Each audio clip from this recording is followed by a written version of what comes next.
Friends, back to Bhavani life style. அனைவருக்கும் happy very good morning. எல்லோரும் எப்படி இருக்கீங்க, என்ன செய்றீங்க? நம்ம கிச்சனில் வந்தாச்சு. இன்றைக்கி மிஞ்சி போன பொருளை வச்சு டேஸ்டியான ஒரு பிரேக்ஃபாஸ்ட், ஒரு டிஃபன் ரெடி பண்ண போகிறோம். வாங்க வீடியோக்குள்ளே போகலாம். உங்கள் வீட்டில் என்ன பிரேக்ஃபாஸ்ட் சொல்லுங்கள். மாவை வச்சு 2 நாள் இட்லி அவிச்சாச்சு, பின்ன 3 நாள் தோசை சுட்டாச்சு. இனி அது தோசையும் யாருக்கும் வேண்டாம், இட்லி வேண்டாம். அதனால நான் ஒரு புது டிஷ் பண்ண போகிறேன். அந்த டிஷ் உங்களுக்குலாம் தெரிஞ்சது தான். புது சொன்னில் வெங்காயம், கருவேப்பிலை, ஒரு துண்டு இஞ்சி, பின்ன கொஞ்சம் கேரட்டு, பச்சை மிளகா. இது திருவுனா நல்லாயிருக்கும், ஆனால் திருவுக்கு டைம் இல்லை. பல்ஸில் போட்டு அடித்தா பூவாக ஒத்தே ஆயிரும். இப்போ சொன்னோம் பார்த்தீங்களா, இதுக்கு நம்ம ரவை. நான் இது வித்தியாசமாக வேறு எதுவும் செய்யலை, பணியாரம் தாங்க பண்ண போகிறேன். வேறு எனக்கு என்ன தெரியும். மாவு ரொம்ப புளிச்சிட்டு கொஞ்சம் இதை சோடாப்பு போட்டால் தான் கொஞ்சம் புஸ்ஸு நம்ம பணியாரம் வரும். அதுக்காக தான் சோடாப்பு. கொஞ்சமாக கடலைப்பருப்பு, கொஞ்சம் உளுந்து. இது வாயில் தட்டுப்பட போது ரொம்ப டேஸ்ட்டாக இருக்கும். பருப்பு வகைலாம்.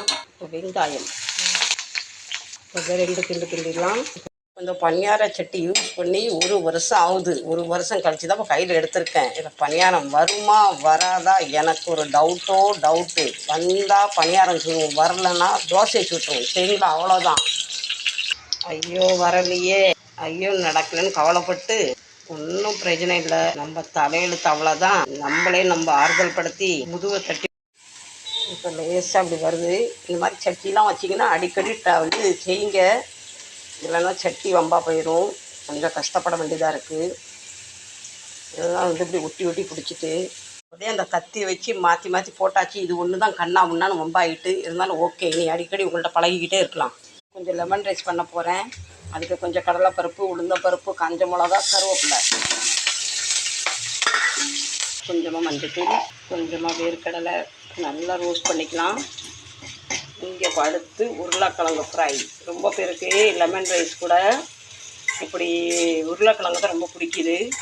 ஆனால் நம்ம ட்ராவல்லலாம் உருளைக்கிழங்கு ஒரு நாள் சாப்பாடெல்லாம் கட்டியாச்சு. லெமன் ரைஸ், உருளைக்கிழங்கு ஃப்ரை, பணியாரம். ஃபஸ்ட்டு ஊற்றும் போதே கொஞ்சம்லாம் ஒட்டி பிடிச்சிது. இப்போ பாருங்கள் என்னால் அல்வா மாதிரி வருது. இன்னும் அடுத்த தடவை ஊற்றும் போது கொஞ்சம் சின்னதாக ஊற்றணும். கொஞ்சம் பெருசாக ஊற்றுனதுனால மாற்றி போட்ட பிறகு இது உள்ளே போக மாட்டுது. இப்போ சூப்பராக வந்துட்டு. இதை அடிக்கடி பழகிக்கிட்டே இருக்கணும் போல். விட்டுட்டானா இப்படி தான் மக்கர் பண்ணுவாங்க போல். சுடுது. இதை இப்போ வச்சுட்டு வேற ஒரு வேலையாக இருந்தானா, ஒரு கப்பு நிறைய டீ எடுத்தாச்சு. பணியாரம் முறு பணியாரம் எடுத்தாச்சு. எவ்வளோ ஸ்பான்சியாக வந்துருப்பாருங்க, எவ்வளோ சாஃப்டாக வந்திருக்கு. ஆக்சுவலி பணியாரம்லாம் பழைய மாவில் தான் டேஸ்ட்டாக வரும் போல்.